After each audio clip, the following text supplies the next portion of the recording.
My name is Samantha, and I'm 28 years old. 3 months ago, I discovered my parents had stolen my inheritance to pay for my sister's wedding. But what I did in response changed everything between us forever. I'm sitting in my new office right now. The mahogany desk beneath my hands once belonged to my grandfather, the same grandfather whose will explicitly left me his estate management company. The same company my parents convinced me to let them manage until I graduated college. That was 6 years ago.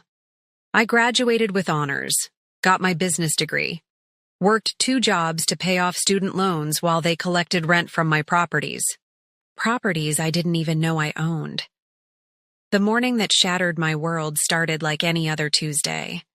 I was rushing to catch the subway when my phone buzzed. Unknown number. I almost ignored it, but something made me answer. Miss Henderson? This is Patricia Williams from Williams Estate Law. I've been trying to reach you about your inheritance portfolio. My inheritance what? I stopped walking so fast that the businessman behind me nearly knocked me over. I'm sorry, what inheritance? Ours the Henderson Estate Management Portfolio.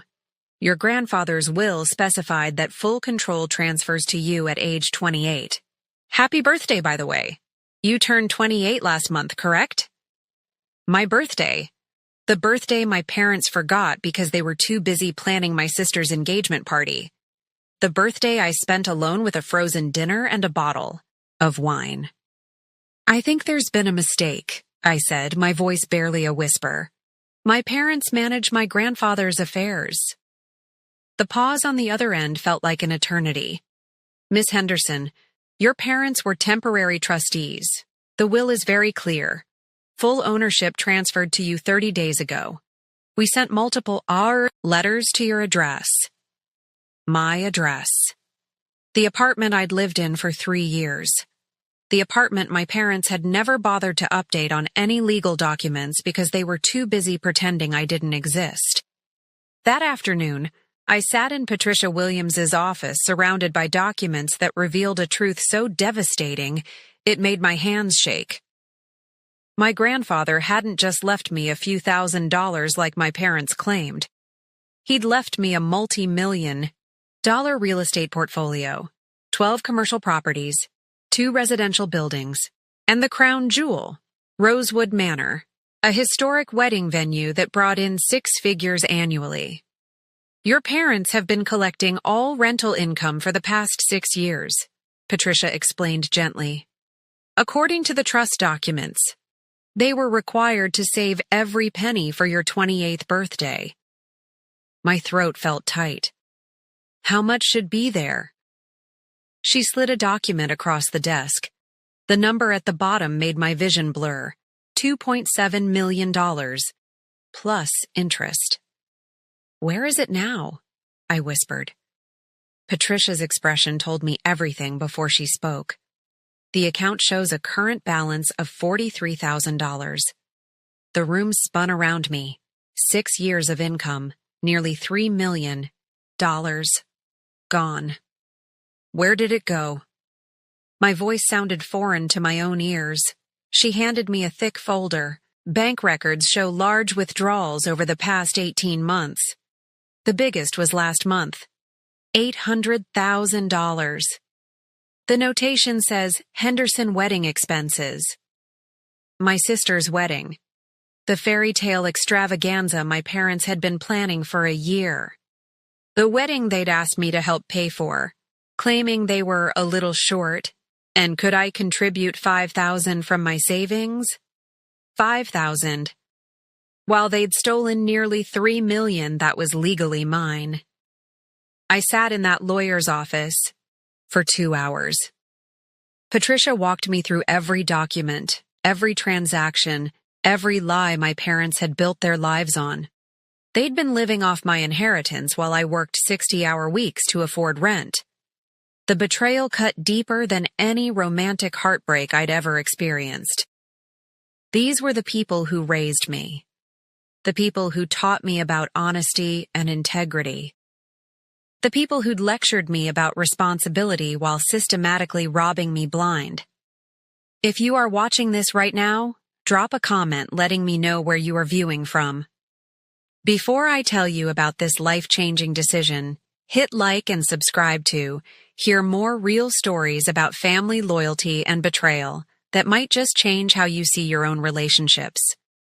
When I finally left Patricia's office, I had two choices. I could confront my parents and hope they'd somehow make things right. Or I could take back what was mine and show them exactly what consequences looked like. I chose the latter. And what happened next turned my entire family against me, but gave me something I'd never had before, the power to control my own destiny. To understand why my decision was so devastating, you need to know my family. We weren't just relatives. We were a carefully constructed image of perfection that my parents had spent decades building. My mother, Catherine Henderson, was the queen of our social circle. PTA president, charity board member, the woman everyone called when they needed something organized. She had this way of making you feel special when you were useful to her, and completely invisible when you weren't.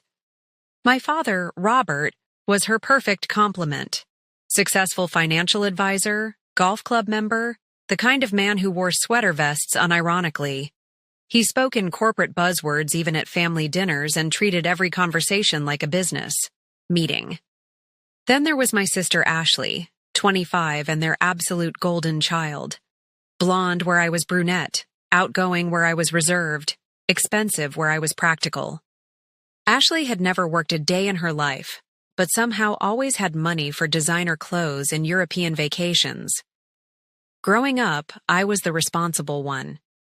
The one who did homework without being asked, who saved birthday money instead of spending.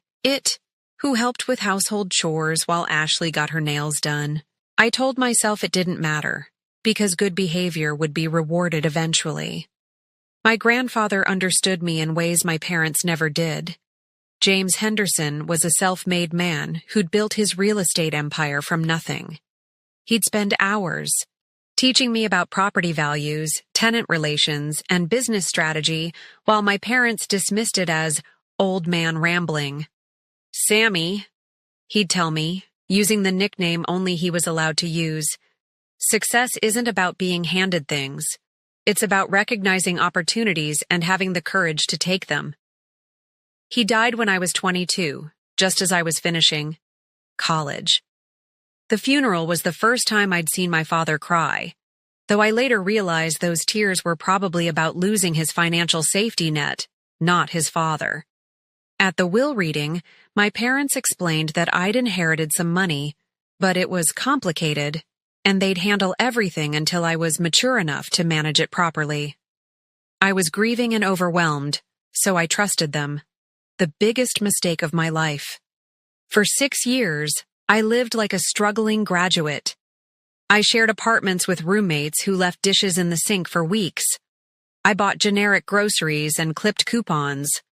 I wore the same 3 interview outfits on rotation and walked to work when I couldn't afford subway fare. Meanwhile, my parents renovated their kitchen. Twice. Ashley got a new car for her birthday 3 years running. The family took luxury cruises every Christmas while I worked retail holiday shifts to afford rent. They'd include me just enough to maintain appearances. Sunday dinners where my mother would sigh about my modest lifestyle choices.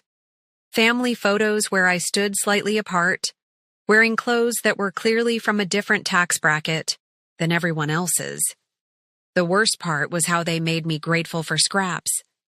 When they'd occasionally pick up a dinner tab, I'd feel so thankful that I'd forget to question why they could afford $100 steakhouse meals while I was eating ramen. Ashley's engagement to Marcus, an investment banker whose family owned half of Connecticut, was treated like a royal wedding announcement. My parents immediately began planning what they called the event of the decade. They rented the ballroom at the Marriott downtown, hired a wedding planner who charged more for her services than I made in 6 months, ordered flowers that cost more than my yearly grocery budget. Everything had to be perfect for their perfect daughter's perfect day. The guest list included 300 people. The menu featured imported champagne and Wagyu beef. Ashley's dress came from a boutique in Manhattan where appointments required references. And through it all, my parents asked me to contribute however I could. "Family supports family," my mother would say, while Ashley tried on her fourth custom-fitted designer gown. I gave them $5,000. Money I'd saved over 2 years by skipping meals and walking everywhere. Money I'd planned to use for a down payment on a small apartment so I could finally stop living with strangers.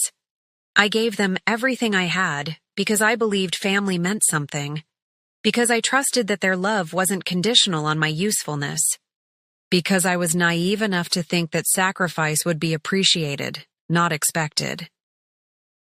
Have you ever been in a situation where you gave everything to people who took it for granted? Let me know in the comments, because what I discovered next made me realize I wasn't alone in this kind of family dynamic. The morning after meeting with Patricia Williams, I woke up feeling like I'd been hit by a truck.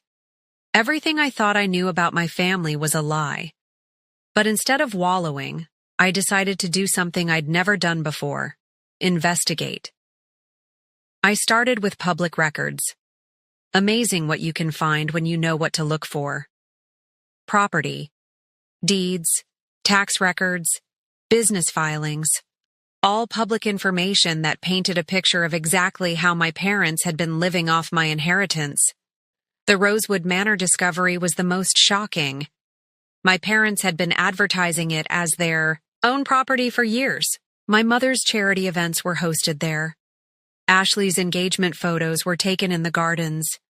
They'd been using my venue as their personal playground while charging me market rate to attend family events there. But the real gut punch came when I found the wedding contract. Ashley's reception was scheduled at Rosewood Manor in 6 weeks. The venue fee alone was $50,000. Money that would go from my property to my parents' pockets to pay for a wedding funded by my stolen inheritance. I called my friend Marcus from college. Not Ashley's fiancé Marcus, my Marcus, who happened to be a forensic accountant. We'd stayed close over the years, bonding over our shared experience of being the disappointments in our respective families. "Sam, this is fraud," he said after reviewing the documents. "Clear-cut embezzlement. Your parents could face serious legal consequences." Legal consequences. The words should have felt satisfying, but mostly they made me sad. These were the people who'd taught me to ride a bike and helped with homework. The same people who'd systematically stolen from me for 6 years. That's when I discovered something that changed everything. While searching through the property records, I found something interesting about Rosewood Manor. It was scheduled to be sold. My parents had been negotiating with a development company that wanted to tear it down and build condominiums. They were planning to sell my property without telling me. The closing date was set for 2 weeks after Ashley's wedding. They'd let her have her perfect day, then eliminate the evidence of their theft by selling the venue that meant the most to me. Rosewood Manor wasn't just any property.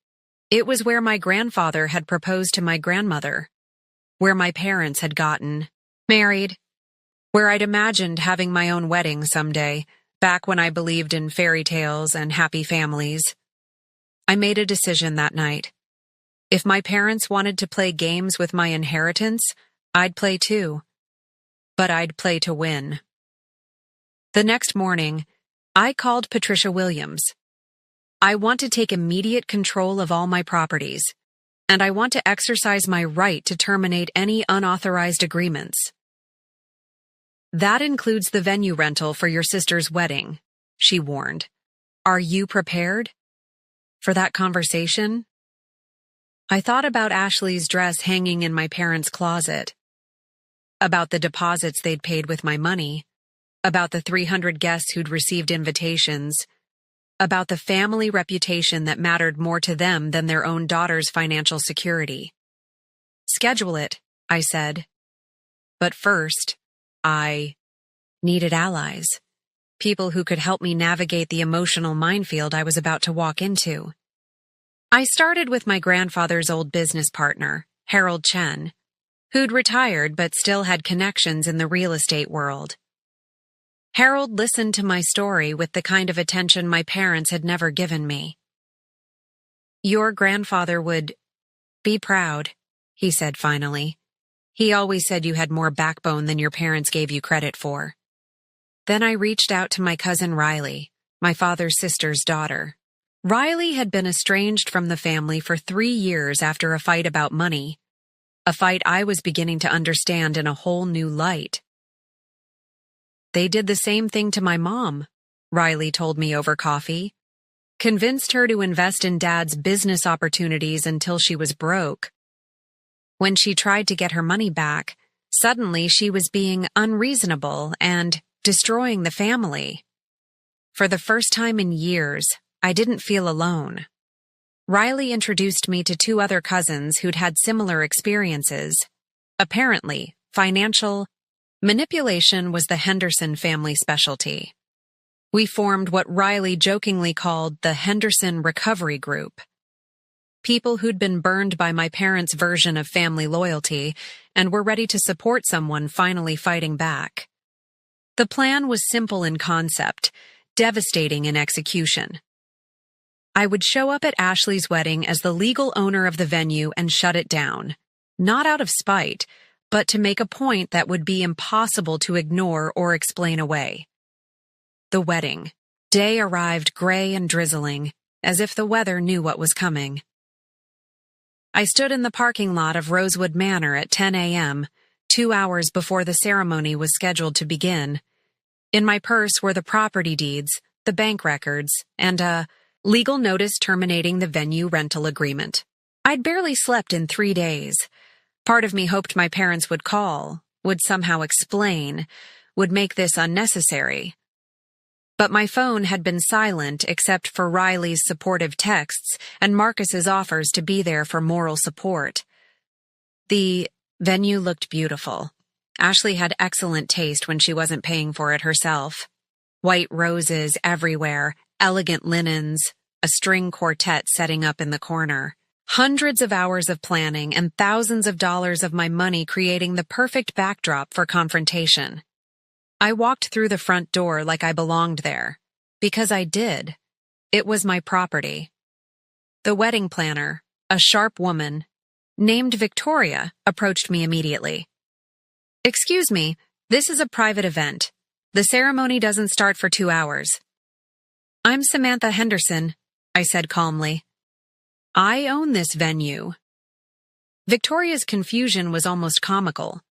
"No, Robert and Catherine Henderson rented this space. I've been working with them for months." I handed her the property deed. Robert and Catherine Henderson were managing this property illegally. I'm the owner, and I'm terminating their rental agreement effective immediately. The color drained from Victoria's face as she scanned the legal documents. Behind her, I could see vendors setting up chairs, arranging flowers, testing sound, equipment, all about to become very expensive waste. "There are 300 guests coming," Victoria whispered. "The bride is getting her hair done. The food is being prepared. This will destroy their reputation." "They destroyed mine first," I said, and meant it. My parents arrived 20 minutes later in a flurry of panic and designer suits. My mother wore the cream-colored dress she'd bought specifically for photos, and my father had his official patriarch of the family expression firmly in place. "Samantha, what is the meaning of this?" My mother's voice carried that particular tone she used when I'd disappointed her, which had been most of my life. I stood in the center of what should have been Ashley's reception hall and felt calmer than I had in years. "The meaning is that you've been stealing from me for 6 years, and it stops today." "Stealing?" My father's corporate laugh sounded forced. "Honey, we've been managing your inheritance, keeping it safe until you were ready." "Ready for what? To turn 28? Because according to grandfather's will, I was ready 37 days ago. I pulled out the bank statements and spread them across the gift table like evidence in a courtroom. $2.7 million. That's what should have been waiting for me. Want to explain where it went? My mother's composure cracked. First, we invested it. We used it responsibly. You spent $800,000 on Ashley's wedding. That's not investing. That's theft. The word hung in the air like a slap. My father stepped forward, using his intimidation voice, the one that had made me feel small my entire childhood. You're being dramatic, Samantha. This is your sister's wedding day. Whatever disagreements we have can be discussed later. No. The word felt foreign in my mouth. I'd never said no to them before. The discussion is happening now. You have 1 hour to get everyone out of my venue, or I'm calling the police. That's when Ashley arrived. She looked stunning. Of course. The dress was perfection, her makeup flawless, her hair arranged like a fairy tale princess. She was everything my parents had ever wanted in a daughter. Beautiful, compliant, expensive. Sammy? Ashley's voice was small, confused. What's happening? Victoria says we can't use the venue? For a moment, seeing her genuine distress, I almost wavered, almost let guilt override justice. Then I remembered the 2 years I'd eaten ramen so I could give them $5,000 for this day. Ask them, I said, pointing to our parents. Ask them where the money came from for your perfect wedding. Ashley looked between us, understanding dawning in her eyes. She wasn't stupid. She'd just never asked questions about money because the answers had always been comfortable.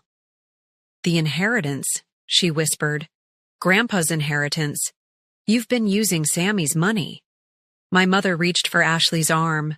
Sweetheart, it's complicated. Family money is different than... You stole from her. Ashley's voice grew stronger. For 6 years, you stole from my sister to pay for my life. What happened next shattered everything I thought I knew about my family. Ashley turned to our parents with an expression I'd never seen before. Pure disgust. How could you do this to her? Ashley's voice rose with each word. How could you let me live like a princess while she worked 60-hour weeks just to afford rent? My mother tried to salvage the situation. Ashley, darling, let's discuss this after your wedding. We can work everything out. There isn't going to be a wedding. Ashley's words hit like a thunderclap. Not like this. Not with stolen money. She began pulling pins from her hair, letting the elaborate updo fall around her shoulders. Marcus, she called to her fiancé, who'd been standing frozen near the entrance. Cancel everything. Send everyone home. Marcus stepped forward, his face pale but determined. Ashley, we can figure this out. We can pay for everything ourselves. With what money? Ashley laughed bitterly. I don't have money. I've never had money. Everything I thought was mine was actually Sammy's. My parents were spiraling. 6 years of lies unraveling in front of 300 guests who were starting to arrive. My mother kept trying to fix Ashley's hair, as if the wedding could continue through sheer force of will. Girls, we're a family, my father said desperately. Family doesn't destroy each other over money. No, I said firmly. Family doesn't steal from each other either. The next few hours were chaos. Guests had to be turned away at the door. Vendors demanded payment for services they couldn't provide. Victoria handled the logistics with professional grace, while my parents alternated between rage and desperate attempts at manipulation. The most surprising moment came when Ashley handed me her engagement ring. Sell it, she said simply. It's worth about $30,000. It's not much compared to what they took from you, but it's something. I stared at the enormous diamond. a ring that cost more than my yearly salary. Ashley, I can't take this. Marcus gave it to you. Marcus's family gave it to him, and he gave it to me. But we bought the wedding bands with your money. The honeymoon was booked with your money. The down payment on our apartment came from your inheritance. She pressed the ring into my palm. I can't keep any of it. Marcus surprised me by nodding in agreement. She's right. We'll start over. Do things honestly this time. My parents left without another word. No apology, no explanation, no acknowledgement of what they'd done. Just sullen anger at being caught. That night, Ashley and I sat in the empty venue surrounded by wilted flowers and abandoned decorations. For the first time in years, we actually talked. I knew something was wrong, she admitted. I just didn't want to ask questions because I liked the answers I was getting. I don't blame you for that, I said, and meant it. They made sure I never knew what I was missing. What are you going to do now? Ashley asked. I looked around Rosewood Manor, my venue, my inheritance, my future. I'm going to run it properly, make it successful, honor what Grandpa built. 1 year later, Rosewood Manor is booked solid through next summer. I've hired Victoria as my full-time event coordinator. The revenue has already repaid a significant portion of what my parents stole, and I'm working with Patricia Williams to recover the rest through legal channels. Ashley and Marcus did get married. A small ceremony in Central Park with 50 guests and a reception at a restaurant they could actually afford. She's working now, for the first time in her life, at a marketing agency. She's happier than I've ever seen her. My parents tried to reconcile twice. Both times, they focused on how my actions had embarrassed the family, rather than acknowledging their theft. I've learned that some people are incapable of taking responsibility for their choices. The hardest lesson was realizing that love isn't always enough. Family loyalty means nothing when it only flows one direction. Sometimes the most loving thing you can do is establish boundaries, even when it means walking away from people who refuse to respect them. Riley jokes that I'm the first Henderson in 3 generations to break the family cycle of financial manipulation. She might be right. What I know for certain is that I'll never again allow someone to take advantage of my trust, regardless of DNA. If you've stayed with me through this entire story, I want you to know how much that means to me. Sharing something this personal isn't easy, but the response to my journey has been overwhelming. So many of you have reached out with similar experiences of family betrayal and financial manipulation. The most common question I get is whether I regret my decision, whether destroying Ashley's wedding was worth the family relationships I lost. The answer is complicated, but ultimately, yes. I didn't just save my inheritance that day. I saved my future. The money my parents stole wasn't just numbers on a bank statement. It was my security, my independence, my ability to build the life I wanted, instead of the life they thought I deserved. Running Rosewood Manor has taught me things about myself I never knew. I'm good with people. I'm creative. I have excellent instincts for business. All qualities my parents dismissed because they were too busy managing my life to notice who I actually was. The venue has become more than just a business. It's a symbol of what's possible when you refuse to accept less than you deserve. Last month, I hosted a wedding for a couple who'd been together 20 years, but never had the money for their dream celebration. Watching them dance in the same ballroom where I confronted my parents felt like completing a circle. Ashley and I have built a relationship based on honesty instead of family obligation. She's my assistant manager now, and she's incredibly good at it. She has an eye for detail and a natural ability to calm stressed brides that I absolutely lack. We're business partners and friends, not just sisters who happen to share DNA. Marcus turned out to be one of the good ones, He stood by Ashley when her world imploded, and has never once made her feel guilty about walking away from their original wedding. They live in a one-bedroom apartment in Queens and seem happier than when they had unlimited funds for designer, everything. My parents remain unrepentant. They've told everyone who will listen that I'm vindictive, ungrateful, and obsessed with money. The irony isn't lost on me. They've never acknowledged that their actions were wrong, never apologized, never offered to make things right. That tells me everything I need to know about who they really are. The legal battle isn't over. Patricia Williams is confident we'll recover most of the stolen money, but it's a slow process. Justice often is. What matters is that I'm no longer a victim. I'm not waiting for someone else to fix what they broke or give me permission to live my life. To everyone watching who sees themselves in my story, whether you're being financially manipulated, emotionally controlled, or just consistently undervalued by people who claim to love you, I want you to know that you deserve better. You deserve relationships based on mutual respect, not conditional affection. The scariest moment isn't when you realize people are taking advantage of you. It's when you decide to stop letting them. But on the other side of that fear is freedom you never knew you were missing. Some of you have asked for advice about confronting family members who've wronged you. I can't tell you what to do. Every situation is different. But I can tell you that authenticity, even when it's uncomfortable, beats living a lie every single time. Have you ever had to choose between family loyalty and self-respect? Have you discovered that people you trusted were taking advantage of that trust? Drop a comment and share your experience.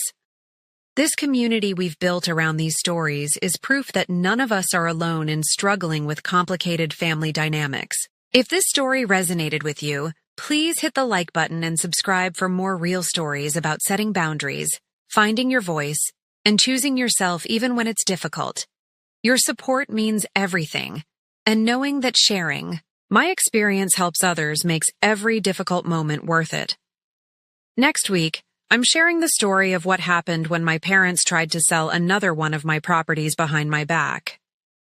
Trust me, you won't want to miss how that played out. Remember, you are worth fighting for. Your dreams matter.